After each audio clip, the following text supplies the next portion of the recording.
네, 안녕하세요.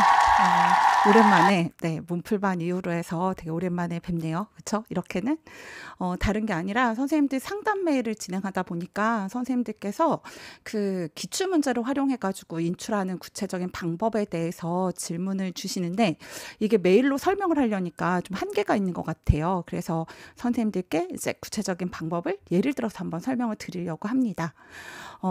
지금 보여드리는 거는 이론서 1권 433페이지에 그 가족간호의 기출문제 모음에 대한 거거든요. 그래서 어떤 식으로 활용을 하는지 말씀을 드릴게요. 사실 문풀반까지는 이 정도는 아니었고, 이제 저희가 영역별 모고 때 회독도 하고 인출을 했잖아요. 그리고 이제 통합 모고가 진행이 되면서 인출을 하는 거니까 최대한 이제 기출 영역에 대한 거를 최대한 인출하는 연습을 해보시는 거예요. 일단 오늘 내가 가족간호를 공부할 거다라고 하면은 전체적으로 가족간호에 대한 기출 문제를 한번 들여다보는 거죠. 그래서 봤더니 이거는 듀발의 가족 생활 주기 해가지고 이제 가족 발달 이론에 대한 건데, 발달 이론은 봤더니 발달 단계가 8단계로 나누고 있는데 가족 발달 단계를 생활 주기라고 말을 하고 있구나. 그래서 생활 주기를 8단계로 나누고 있고, 그리고 발달 과업이라고 하는 걸 묻고 있구나. 그럼 적어도 듀발에 대한 거는 생활 주기라고 물었을 때 8단계를 답을 할 수 있고 발달 과업을 얘기할 수 있어야겠구나라고 해서 보실 수가 있고요. 그리고 이제 가족 사정 도구에 대한 것들이 언급이 되고 있는 거예요. 그래서 또 가족 사정 도구는 어떤 게 나왔지라고 해서 보시면 이제 그림들 보면서 가족 연대기 인지, 그리고 사회 지지도 인지, 이런 내용들을 그래서 보면 그림을 보여주고 사정 도구에 대한 명칭을 써야겠구나. 그러면 사정 도구는 그림 보여주면 명칭을 쓸 수 있고, 그리고 명칭을 주면 또 여기 보시면은 2013도 문제에서 보면 그림을 보여주고 명칭을 제대로 설명했는지, 그러니까 사정 도구는 명칭을 주면 정의를 한두 줄로 설명할 수 있어야 되고, 그림을 보여주면 또 그림에 대한 명칭을 쓸 수 있어야 되고, 더 나아가서 21년도에는 가서 보니까 이걸 해석하라고 한 거죠. 그래서 그림 2에서 보면 여기서 학생과 형의 관계, 그래서 이제는 사정 도구의 해석도 가능해야 되는구나 라고 해서, 그러면 어떤 가족 사정 도구들이 나왔는지를 보는 거죠. 그러면 이런 것도 이제 모아서 보면 가족 밀착도, 외부 체계도, 사회 지지도, 가족 구조도, 생애 변화 질문지, 그리고 여기 보시는 것처럼 가족 연대기, 그러면 이들에 대해서 각각 그림이 뭐였지? 머릿속에 떠올릴 수 있는지, 그리고 명칭을 주면 내가 그거를 한두 줄로 설명할 수 있는지, 그걸 가지고 연습을 해보시는 거예요. 그래서 이런 식으로 연습을 하고 내가 안 되는 게 있다고 하면 어떤 것들이 외워지지 않고 인출이 안 되는지 확인하셔서 그걸 중심으로 공부를 다시 하시는 거죠. 그리고 적어도 나온 그림들에 있어서는 구체적인 내용을 이제 해석할 수 있는지, 그래서 그걸 해석하는 걸 말해보고 내가 해석을 할 수 없다라고 하면 어떻게 그리는지, 작성 방법이라든가 이제 해석하는 방법에 대해서 이론서의 내용을 보고 이제 다시 해석할 수 있도록 해보시는 거예요. 그리고 보면은 지금 2002년도에 9번 문제에서 보니까 발달 생활 주기를 가지고 8단계로 묻고, 그리고 과업을 물었잖아요. 근데 21년도에도 보면은 결국 이제 이 가게도 보고 발달 단계 명칭을 써라. 그래서 구분하는 거.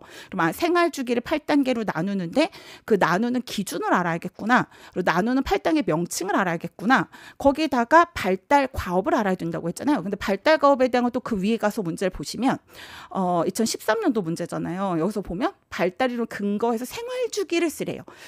단계가 아니라 생활 주기라고 말을 하고 이게 8단계로 나뉘어진다. 그래서 생활 주기라는 용어 자체도 익숙하셔야 되고요. 그리고 발달가업. 근데 여기 보면은 새로운 친족 관계를 결속을 유지한다라고 하는 건 신혼기 가족의 발달가업이에요. 그리고 자녀의 사회화랑 교육적 성취 격려라든가, 그리고 가족 내 규칙과 규범 확립은 이제 학령기 가족의 발달가업인 거죠. 그리고 자녀 양육으로 인한 사생활 부족 적응에 대한 거는 학령 전개 발달가업이에요. 그러면 나온 거는 지금 청소년기 진수기지만 신혼기의 발달가업, 학령 전개 발달가업, 학령기 발달가업, 그리고 청소년기 진수기. 그래서 이 생활주기 단계뿐 아니라 발달가업을 적어도 2가지 정도씩은 암기를 해야 되는구나 라고 해서 이제 학습해 보실 수 있죠. 그리고 또 들어가 가지고 이런 것도 하시는 거니까 여기 보시면 2002년도 문제에서 보니까 학생 건강 상담 일지라고 했거든요. 그럼 이거는 기록, 보건교사가 기록한 거. 그래서 우리가 기록의 목적이라고 하는 게 2005년도 출제가 된 적이 있어요. 그러면 기록의 목적에 대한 것도 연상해보고 그 기억이 나지 않으면 학교 보건 파트에 그 보건실 운영 파트에 가가지고 기록의 목적을 다시 한번 확인을 해보시는 거죠. 그리고 또 봤더니 두통이 있어요. 두통에 대한 건 또 어떤 게 나왔었지라고 해서 떠올려 보시면 1차성 두통과 2차성 두통해서 고혈압성 두통에 대한 특징을 물었었거든요. 그리고 거기에 1차성 두통인 긴장성 두통과 편두통에 대한 게 언급이 됐었습니다. 근데 그렇게 보면 고혈압성 두통의 특징이 나왔었고요. 그러면 편두통이나 긴장성 두통의 특징이 뭔지를 연상해보고 기억이 나지 않는다. 그러면 이제 그 내용을 가가지고 이제 두통 파트에서 그걸 다시 그러니까 리마인드를 하는 거죠. 그러니까 내가 가족 간호를 보고 있지만 기록의 목적에 대한 것도 한 번 더 리마인드 해보고 기억나지 않으면 또 가서 눈으로 확인하고 어떤 게 키워드지라고 하는 걸 보고 오는 거고, 또 두통, 내가 지금 가족 간호를 보고 있지만 두통에 대한 걸 떠올려보고 2차성 두통은 고혈압성 두통, 1차성 두통은 긴장성 두통과 편두통에 대한 거였고, 그래서 그것에 대한 두통의 특징, 양상을 또 떠올려보고, 그리고 또 내려와서 쭉 보시면 뭐 병원의 의뢰 결과 특이한 병리 소견이 없었다고 하고, 여기 보니까 뭐 잦은 결석, 정서불안, 그리고 뭐 친구도 없고 무의욕 상태고 항상 우울해 보이고 뭐 이런 내용들이 있어요. 근데 우울과 관련해서 우리가 떠올려 볼 만한 걸 보면 우울에 대한 중재도 나오고 우울에 대한 뭐 약물도 나왔지만 여기서는 일단은 증상에 대한 거니까 그러면 주요 우울 사파에 대한 걸 떠올려 보시면 되겠죠. 그래서 주요 우울 사파가 어떤 내용이 들어갔었지라고 해서 그에 대한 내용을 또 정신간호 가서 한 번 더 리마인드하고, 그러니까 이렇게 기출문제를 활용해서 리마인드를 하시는 건요, 이제 과목을 이제 그 아울러가지고 왔다 갔다 하면서 떠올리는 거예요. 근데 우리 실전 시험 자체가 지금 통합 모의고사도 그렇지만 이게 막 과목이 섞여서 나오잖아요. 순차적으로 출제가 되는 게 아니니까 이거는 이제 인지구조 자체를, 그리고 내가 사고하는 틀 자체를 계속 유연하게 왔다 갔다 해보시는 거죠. 그리고 이렇게 하면은 계속 어느 정도 이제 막 졸립거나, 그러니까 공부를 하다 갑자기 졸려지거나 하진 않을 거예요. 스트레스는 좀 받으시겠지만. 그래서 이제 그런 식으로 계속 해보실 수 있다고 하는 거고, 근데 그러실 수 있죠. 전 초수고요. 뭐 공부를 늦게 시작해서 지금 선생님이 말씀하시는 만큼 그런 걸 떠올릴 수 없어요 라고 하신다면, 일단은 처음 제가 말씀드렸던 것처럼 듀발에 대한 거는 가족생활 주기라고 말하네. 봤더니 13년도에도 가족생활 주기라고 하네. 그러면 그럴 수도 있잖아요. 뭐 듀발은 가족생활 주기를 가로를 치고 8단계로 구분하고 뭐 이렇게 할 수도 있지 않겠어요?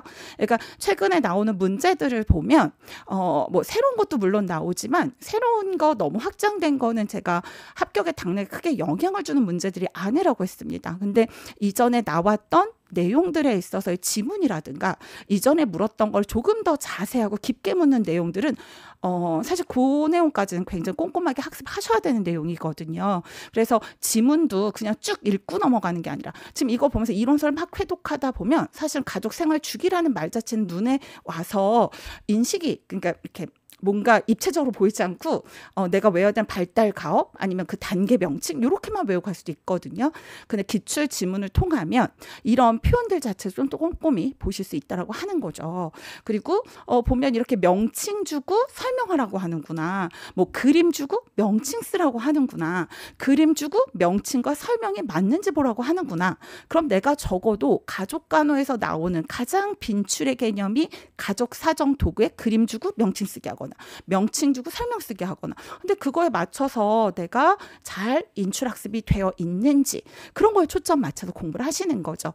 그러니까 이론서를 쭉 회독하는 건 약간 평면으로 이제 입체적이지가 않은 거예요. 학습을 할 때. 그러다 보니 보다 보면 내가 뭘 아는 건지 모르는 건지, 그리고 정말 내가 1순위를 골라서 외워야 되는데 인출해 봐야 되는데 인출이 되는지 안 되는지, 그래서 그런 게 명확하지 않게 느껴지실 순간들이 좀 있을 거거든요.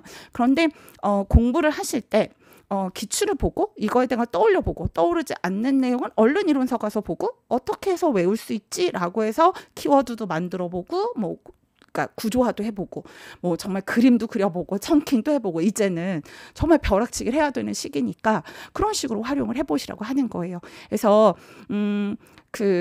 이제 계속 해가시다 보면 처음에 한두 번을 하실 때는 하루 이틀 하실 때 이게 맞나? 이게 맞나라는 생각이 드시겠지만 하다 보면 약간 인적 유연성으로 왔다 갔다 하면서 사고가 좀 유연해지고 확산 사고가 된다는 느낌이 들면서요.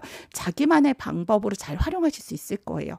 근데 꼭 기억하셔야 되는 거는 절대로 이걸 떠올렸을 때 아무리 1년을 열심히 공부해 오셨다고 해도 온전하게 그 인출이 되지 않은 순간들이 굉장히 많을 건데요. 그냥 그건 그럴 수 있어. 범위가 적으면 당연히 선생님들께서 확실하게 명확하게 외워 잘 하실 거예요. 그 정도의 뭐 학습 능력을 가지고 계시니까 뭐 교직 이수도 하시고 이 자리에 와 계신다고 생각을 하거든요. 그러니까 자책하지 마시고 기억이 나지 않으면 다행이다. 내가 정말 중요한 내용인데 뭐가 기억나지 않는지를 알게 돼서 다행이다. 그러면 이걸 어떻게 하면 내가 잊지 않고 외울 수 있을까? 이것만은 절대 잊지 말아야지. 이건 정말 외워야 되는 건데 내가 안 외워져 있으니까 라벨을 붙여놓고 내일 아침에 일어나서 그날 공부 시작하기 전에 이건 꼭 다시 한번 리마인드 해야지. 이런 생각으로 계속해 나가시면 됩니다. 그래서 저희 시험은 완벽하게 쓰는 사람이 합격하는 시험이 아니라고 했어요. 그래서 그 누구도 완벽하게 쓸 수 있는 시험도 아니고요. 지금 빠르게 회독을 하시느라 굉장히 불안하기도 하고 답답한 마음도 드실 거고 예전에 그런 선생님도 봤거든요. 토가 나올 것 같았다. 근데 토가 나오진 않더라. 이런 얘기들 하셨었어요. 그래서 굉장히 힘든 기간인 줄 알지만 다양한 방법들 통해서. 근데 지금은 무엇보다 인풋을 하는 시간이 아니에요. 아웃풋에 초점을 맞춰서 최대한 인출해 보시고 인출이 안 되는 건 이론서 들어가서 얼른 확인하고 이렇게 해보시면 되겠습니다. 또 진행해 보시면서 어려운 게 있다라고 하면 말씀해 주시고요. 최대한 문제 그리고 최대한 뭐 이렇게 정리된 자료로 그리고 또 안 된다고 하면 이런 짧은 영상으로도 정리를 해서 선생님들께 도움을 드릴 수 있도록 하겠습니다. 이번 한 주 아직 남아 있잖아요. 그래서 잘 정리하시고 금요일 날 잘 준비된 문제를 가지고 선생님들 뵈러 가겠습니다. 안녕.